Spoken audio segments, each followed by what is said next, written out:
We're live. All right, good morning, everyone. Good morning.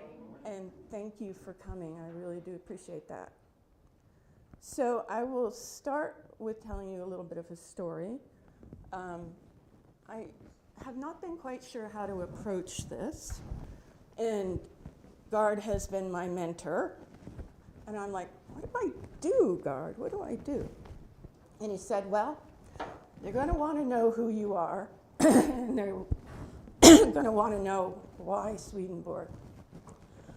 So this talk is crafted in a way, it's a journey through how I'm experiencing Swedenborg and incorporating that into my life.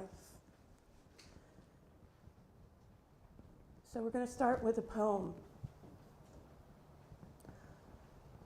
The brain is wider than the sky. For put them side by side, the one the other will contain, with ease and you beside. Can't hear it?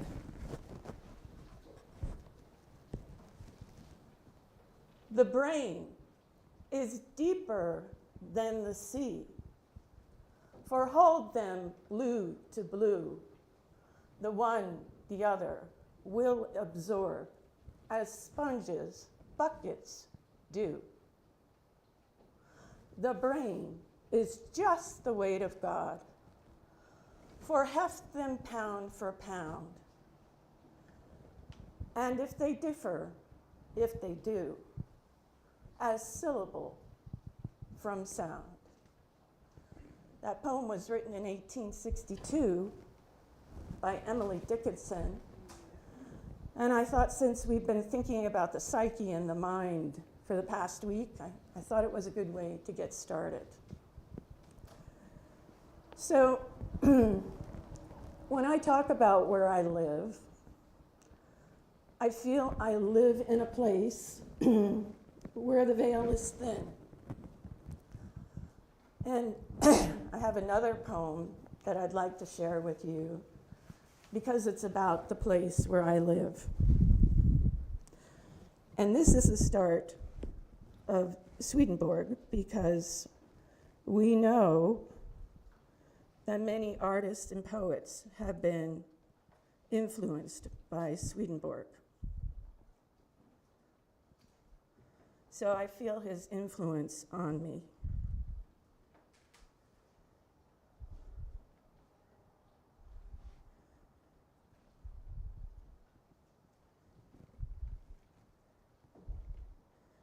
In just one moment, and I'm bringing that up.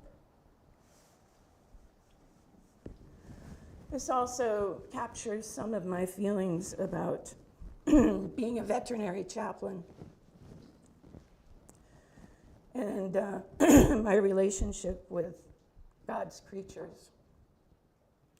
It's titled, Captured in the Gaze of One of God's Creatures.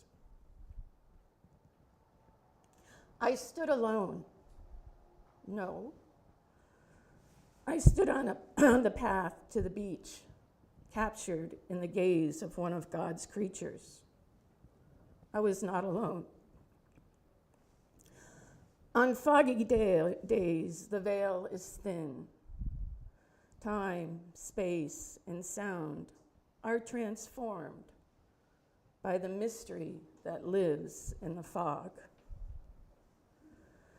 There was a soothing and nurturing blanket between my eyes and everyone and everything on earth. This blanket of fog was soft, like rose petal oil anointing my eyes and clarifying my vision. The moisture in the air clung to me delightfully like a silk garment. Time had disappeared and only forever existed. Space lost all sense of boundaries and confinement. Sound became thicker, as if there were honey in my ears. In just 30 footsteps, I could have touched and felt the essence of this creature. But that did not happen. Standing there, I was captured in the gaze, as if I was the possession of this creature. My heart swelled with the longing to be owned and under the spell of the fox. We were attracted and repelled from each other at the same time, like two north poles of a magnet. The dance of stillness was taking place between us. It was curiosity that tethered us together.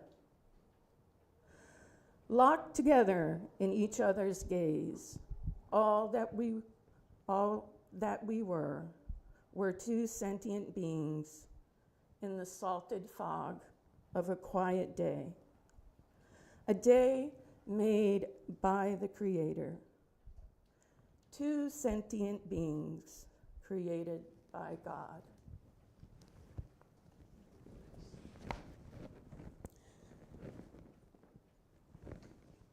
And that's where that took place, on that path to the beach.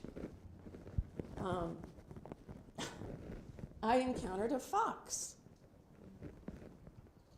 And it became this incredibly spiritual experience where I found God. Becky, can I have the next slide, please? So, getting to know me. Well,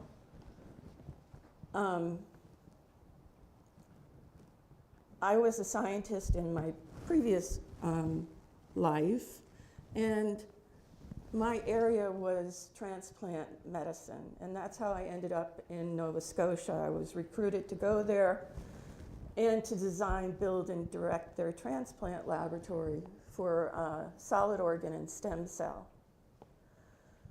So throughout my journey of working in transplant, I didn't realize it at the time, but it was also very much a spiritual journey. Because in so much of Swedenborg's theology is embedded in transplant, because you are giving the gift of life. You are doing the good for the other. And I had so many conversations with transplant patients, and that were deeply spiritual. And I'll tell you one conversation I had. I worked in deceased donor transplant and living donor. And living donor would be kidneys. So I had the living recipient and the living donor in my office one day. And the donor was Christian, the recipient was Jewish. And the donor, who was going to donate her kidney to the recipient, was very, very concerned about her kidney going to heaven because she was donating to a woman of a Jewish faith. So these are the things that came up for me spiritually as I was engaging with my patients. And it's amazing how Swedenborg explains his theology through the human body, right? It is the mind, the head, the heart, and the hands, right? And so that was amazing for me because I was dealing with heart recipients. Now, obviously, if someone donates their heart, they're deceased. But that whole process of donation, so the family would have to give consent for their loved one to donate their heart. And that was really, really, just became deeper and more amazing for me as I encountered this with every transplant that was done. And through the Swedenborgian perspective, I mean, it kind of blows me away because we're doing the good for the other through the gift of life. And that's what we call it. We call it the gift of life. But there's something so special and so significant about donating the heart. And what I hear from families who donate their loved one's heart is that their loved one continues to live on.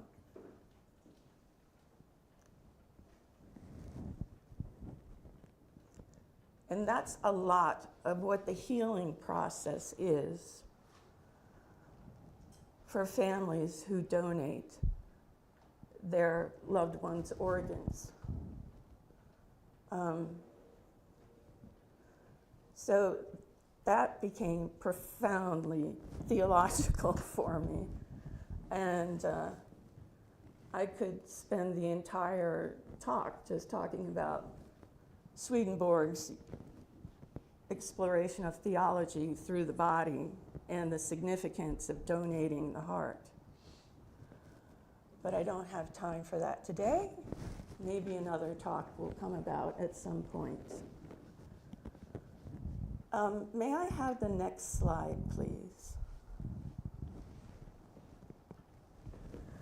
So that's where the journey begins with me, in the hospital with my transplant patients and with the families who donate their loved ones' organs. And so at some point I decided, I have to go to seminary because I'm just not getting the answers that I need here in this place. So I took those experiences of dealing with the patients into seminary. And Swedenborg resonated with me so much because, again, his theology is all about what's taking place in organ donation. We're doing good for the other. Families are thinking that their loved ones are living on in the other. So there's this reciprocal type of caring that occurs for the recipient of the organ, but also for the family. So by accepting their loved one's organ, they start the process of healing. They start their process of grieving and being allowed to heal. So I brought that to seminary, and I knew of Swedenborg a little bit because I have a fine art degree, and I knew of him tangentially when I was getting my fine art degree because of all the wonderful artists he influenced, in particular Edward Blake, right? So now I'm kind of at a point in my life where my science can meet my theology. So that's the science to theology journey. And Becky, may I have the next slide? So let's go back to the science.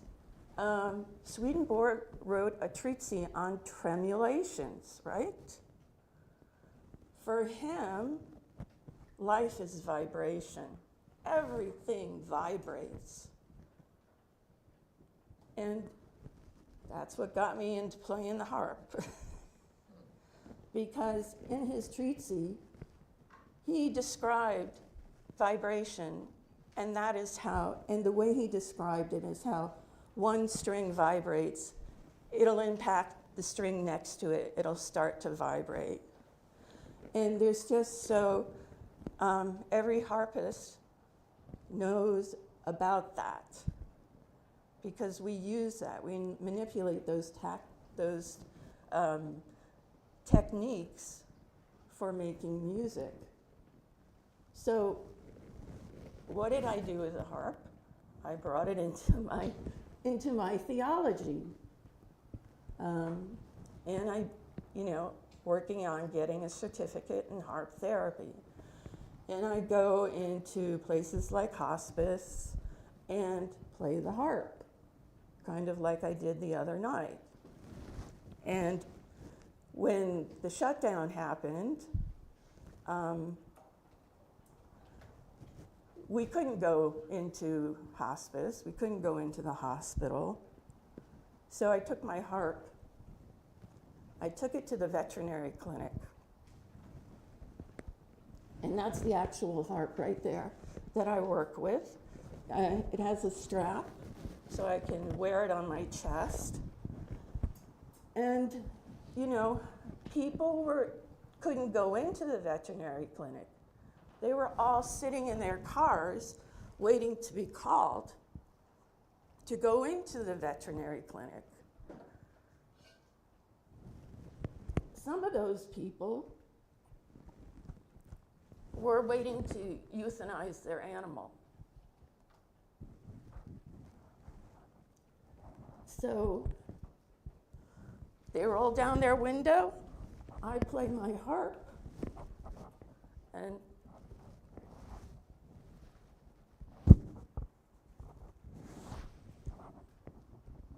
very emotional experience in the parking lot.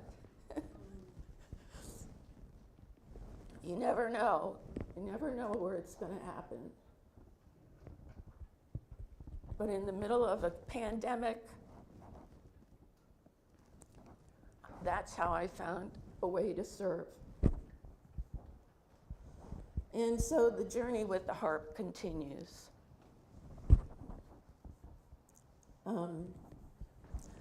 Becky, can I have the next slide, please?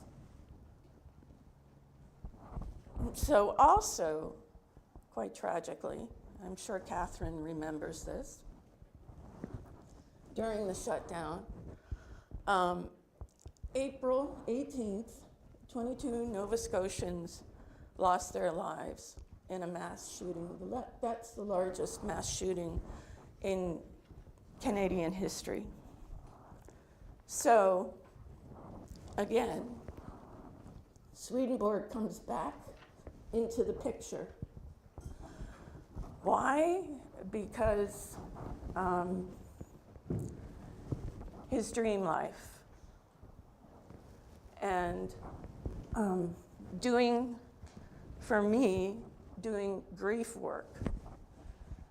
So I am currently in collaboration with an artist. Her name is Holly Carr, and I'm working on a project with her for my veterinary chaplaincy because the people that I serve the most in my veterinary chaplaincy are veterinarians and veterinary technologists because of the work they encounter in their work.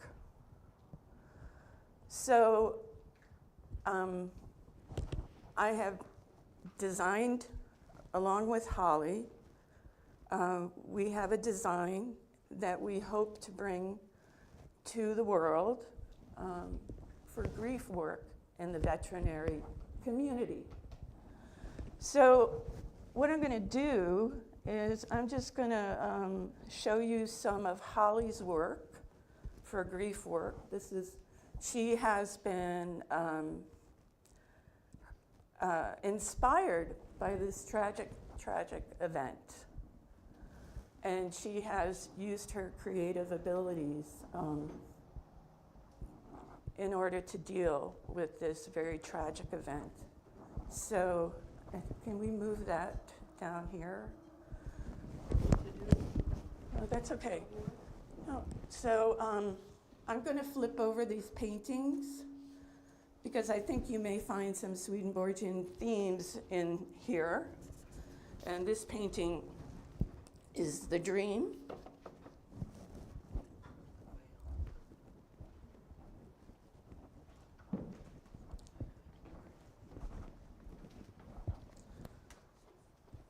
This painting is The Conductor.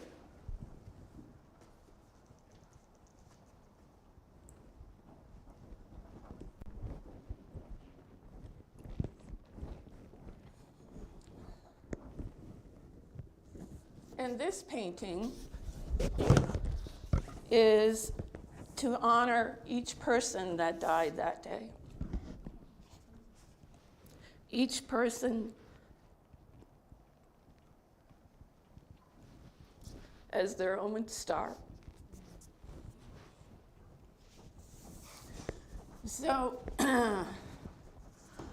I'd like to give you the opportunity to engage with this work, and then, you know, if something rises up for you, something you want to talk about, let's do that. Let's talk about it. So I'll just give you a few minutes. I'm almost at the end of my talk, so yeah, so the journey continues. And I have found when I'm sitting with patients at hospice, I bring all that Swedenborgian theology into the room. The hope for life continuing on. That has just changed the way I serve as a chaplain. So that's where the story ends today. Don't know where the story will end tomorrow or next week or wherever. So you can get up and move around or whatever you'd like to do. You can try out the harp.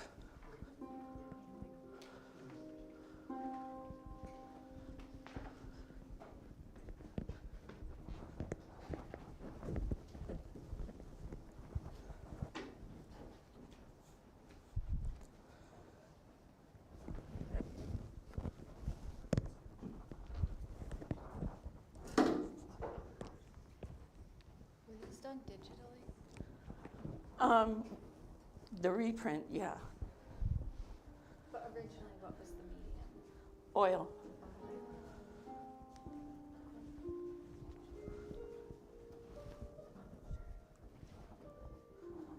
I will just step back here.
Okay. Okay. Okay, thank you.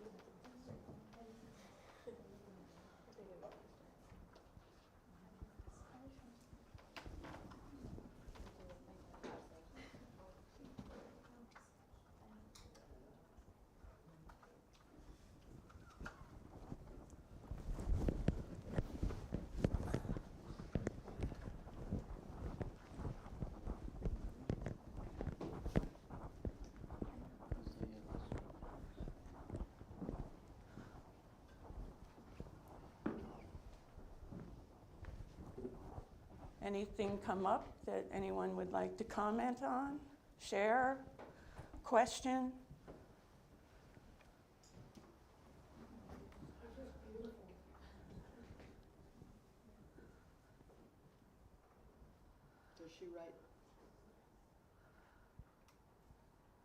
Does she write children's books? She absolutely does.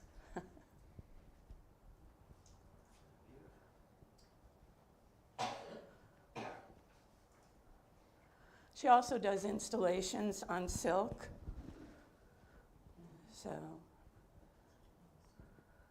So you can walk through, the silk panels will hang so you can walk through the forest.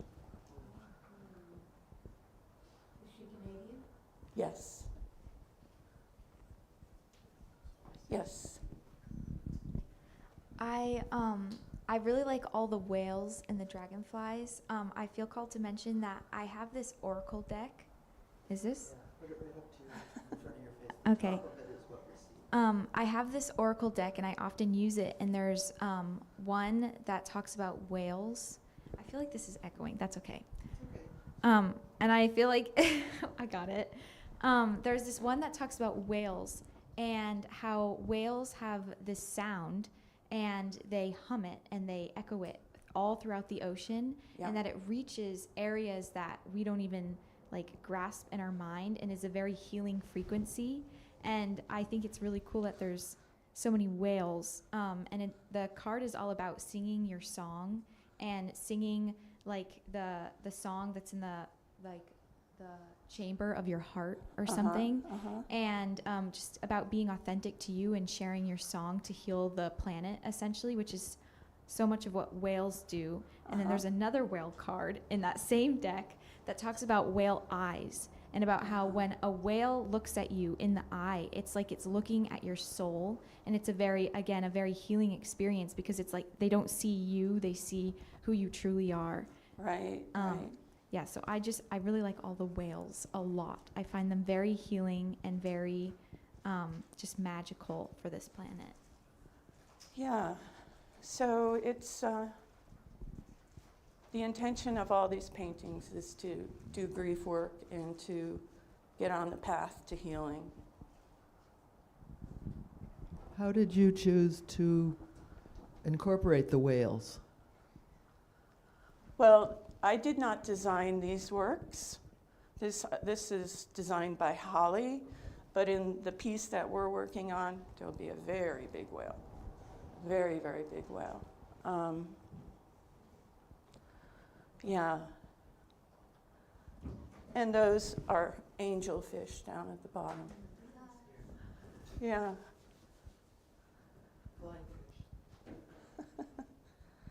But I experienced some Swedenborg in all of these paintings. And I think that's so important, you know, getting the imagination flowing back into the church, right? We lost, you know, we have to think about beauty and the imagination. Dostoevsky said, beauty will save the world. So I'm also really concerned about the liberal arts as well. Because in our educational institutions, the study of liberal arts is kind of diminishing as STEM takes over, science, technology, engineering, and mathematics. So, as we imagine the church moving forward, does it become a home for the liberal arts? Poetry, painting. And you know what's the coolest thing is, I come here not knowing much about this camp, and you guys are fostering creativity. You're doing artwork. That's amazing. So, thank you for doing that.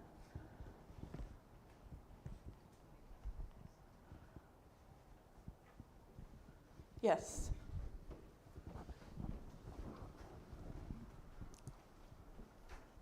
The two-dimensional art that you've brought here, these three paintings, they're very, they really are dreamscapes because they're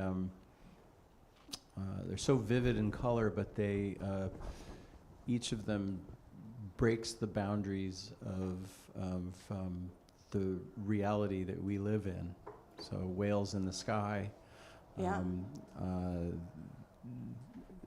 Birds and fishes together Yeah.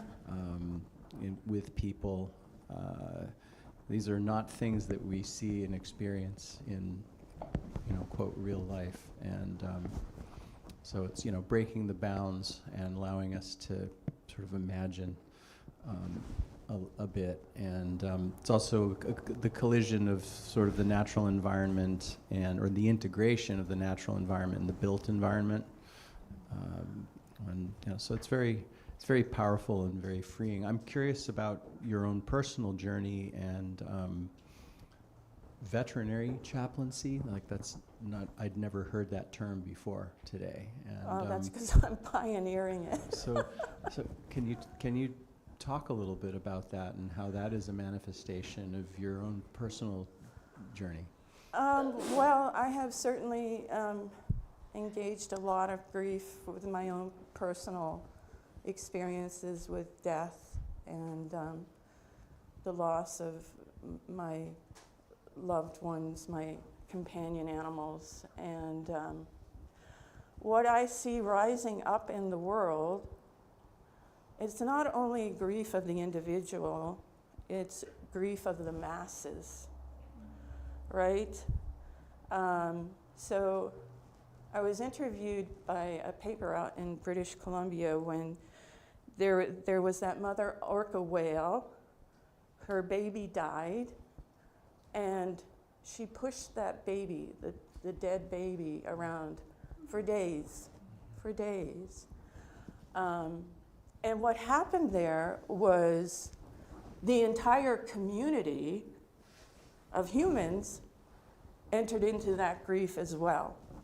And they expressed that grief through art, through dance. That's how they were doing their grief work as they grieved this orca family and the death of that baby.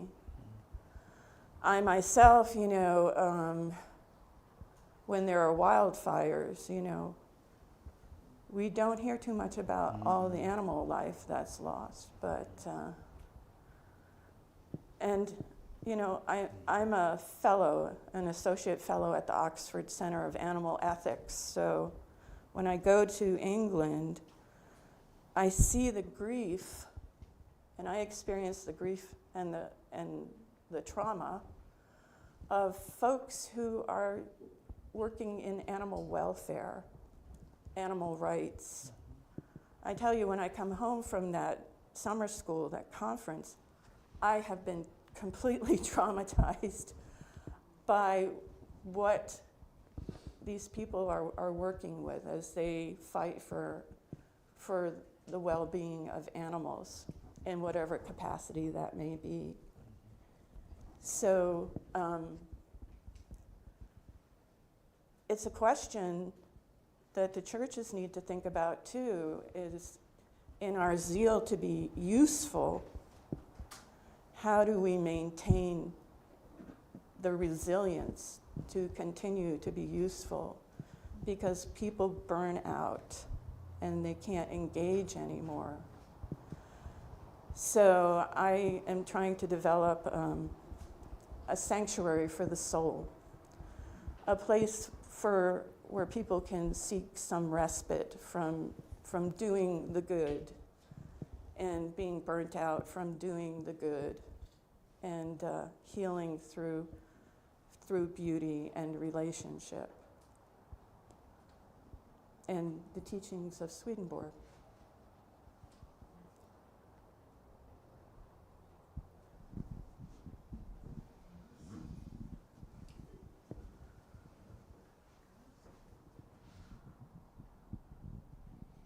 This is Randall again. It's Randall again. I could have really used some veterinary, what is it? Chaplaincy, thank you. When I lost my dog 2.5 years ago, it was just a month after my dad passed, so I was already in a grief state, and then my dog I'd had for 15 years, and he went with me everywhere, and I had to put him down, and I had to live with that issue as well as just his being gone. And I totally am on with you, I think, and I love the idea of incorporating Swedenborg in his teachings and the whole business with the heart transplants, and it just sounds wonderful. Anyway, thank you. Thank you. Thank you. Yeah, there's so many areas of grief that we're just not aware of, especially in the veterinary profession, which has, I think it's ranked as 1 or 2 in as far as rates of suicide. It's abnormally high, and you know, when you think about your veterinarian, they're kind of out there on their own, dealing with difficult clients, and you know, having to euthanize animals, and that is something that gets to them.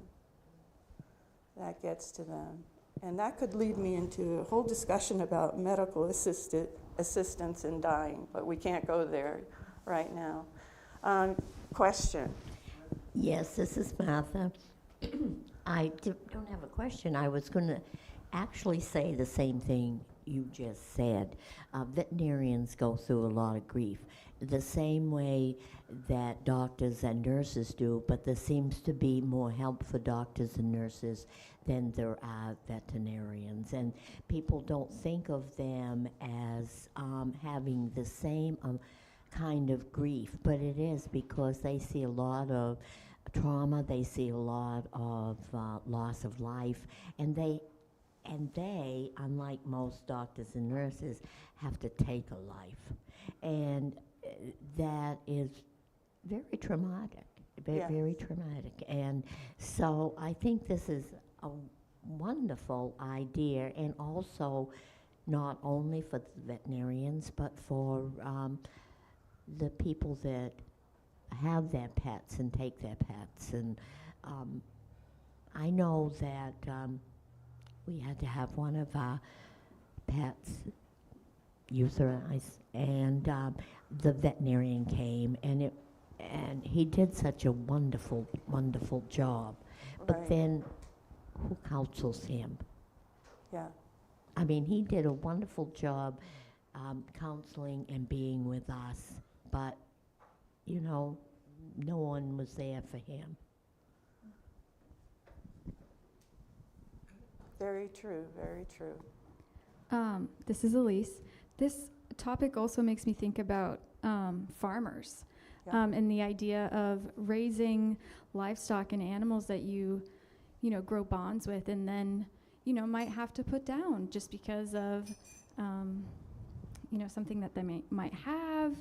And so I've watched my dad, you know, go through that grief and pain, and I'm not sure he's ever fully recovered from some of the things that he's had to do for the love that he has for those animals. But he's Right. had to do some really hard, tricky things that he can't even put into words and talk with us about. Right. So Yeah, absolutely, absolutely. Um,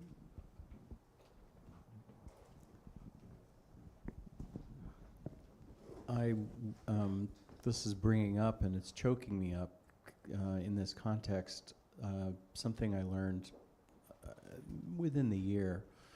And I had never thought about this before, but a lot of people with animals, when they know it's time, to put the animal down, they'll bring their animal to a veterinarian and leave and not be present for the death. And that leaves it to whom? The veterinarian, who now is by her himself to do that. mhm. And what I heard explained is that the animal is looking this person in the eye, and they're looking for comfort, for Yeah. their owner, their friend, their companion, Yeah. and that person's not there, and it's devastating. And, Yes, yeah. and to be in a position where you're going through that over and over again. Yeah. I was startled to hear you cite the suicide statistic and how the vets are near the top of the list. I'd never thought about that before. So what I'm curious about, it seems like there's a gaping hole in our system, and therefore an opportunity to fill it with tools, with techniques. Is there a way to build to extend your influence, your reach, by creating tools, materials, techniques? Maybe it's in book form, talks, meditations, and so forth, Right. tailored for this wide open opportunity for this underserved, unmet need, underserved community. Well, I was showing Gard the other day, I was showing him pictures of this beautiful building that is a chapel for dogs that have passed away. And it's in Rose Bay, Nova Scotia. And it's in a very beautiful place. You can look out on the water, and you can go there and be with your dog in memory, and or you can take your dog and walk your dog there. So it's interesting because going back to Swedenborg, the way domestic animals are engaged now has gone through this evolution. The evolution of owning pets, right? And that phenomenology is relatively new. That bond, that relationship. And quite often what I hear from folks who have lost a companion animal is it was so much harder to lose that animal than it was my husband. Is that what happened to you? My father died, and then a month later, I cried much more for losing my pet. My dog. Yeah. So we need to honor that. That needs to be honored. Yes. Okay, I actually ran here. I was doing the Do 3 Miler stuff, and this is just so emotional. I had to come in and share my pain. But not really. I want to go back, jump to the beginning of your lecture when you were talking about Swedenborg and vibration. And I really feel that our animals connect to us. Let me just say, I feel that my two animals, my cat and dog, are more connected to me and understanding my emotions far more than my husband, for sure. I mean, or any other. And I feel that there is this, and you just said, and I was going to that having pets in our home is actually, as far as the length of us being a human species, is fairly new. And I Yes. think that's an amazing connection we have to stepping into a higher consciousness with something that can be just pure love. And your pet, when you walk in the door, for the most part, our dog greets me whether I went to get the mail or I was away for a week, the same way. And it's just pure love. And that's tapping into that highest vibration, of God. And Yeah. that's why I think it's painful to lose those animals. It's so funny because you can leave the house for 5 minutes, or you can leave the house for 5 weeks or 5 months. And the way they greet you when you come home, It's the same. yeah, same level of connection. Yeah, exactly. Yeah. I Yes, think, yes, Sophia.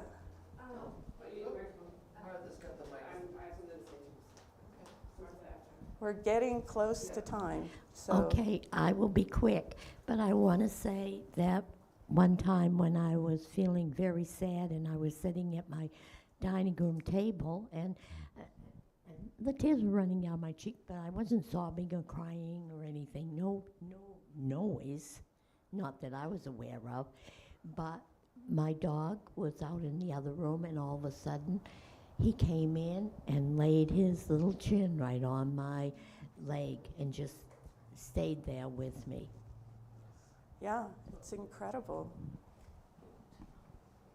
Did you want to say something? I did, but I'm going to give it to Sophia. I'm sorry. I thought you were just trying to. To touch on like what other people have been saying about how pets understand emotion. We were talking about forgiveness the other day in class yesterday, and I feel like dogs and just pets in general are very forgiving and they're very loving, and they might not understand some things, but they understand joy and love in that sense, and that's a very profound, almost human kind of emotion, which is very, it hurts when I haven't lost a pet like that, but I understand other people who have, and that loss of someone who's so silent yet so understanding of emotion like that, and that's very a big deal. Yes, you had 2 comments on the online viewers. Jesse said there in St. Johnsbury, Vermont, that there is a pet chapel there. So she wanted to relay that. That is a thing that exists out there. And then another person commented on watching the Facebook that, not very medical professionals actually do get the support they need. That's just kind of a myth that's out there. So we Yeah. just wanted to put that. It's not just, there is not as much as people think. I know my sister-in-law struggles with her job as an oncologist a lot when Yeah. it goes south. So, and I also think you should have put a trigger warning on this because you got people out there crying. Uh-oh. Uh-oh. Well, bring them in. We'll give them a hug. Yeah, so it is 10 to 11. My understanding is that folks can take a break, take a breather, breathe deep, and if you would like, come back at 11 for continued discussion. Next is we have another lecture. Oh, sorry. I'm reading the clock wrong. Sorry. Yeah.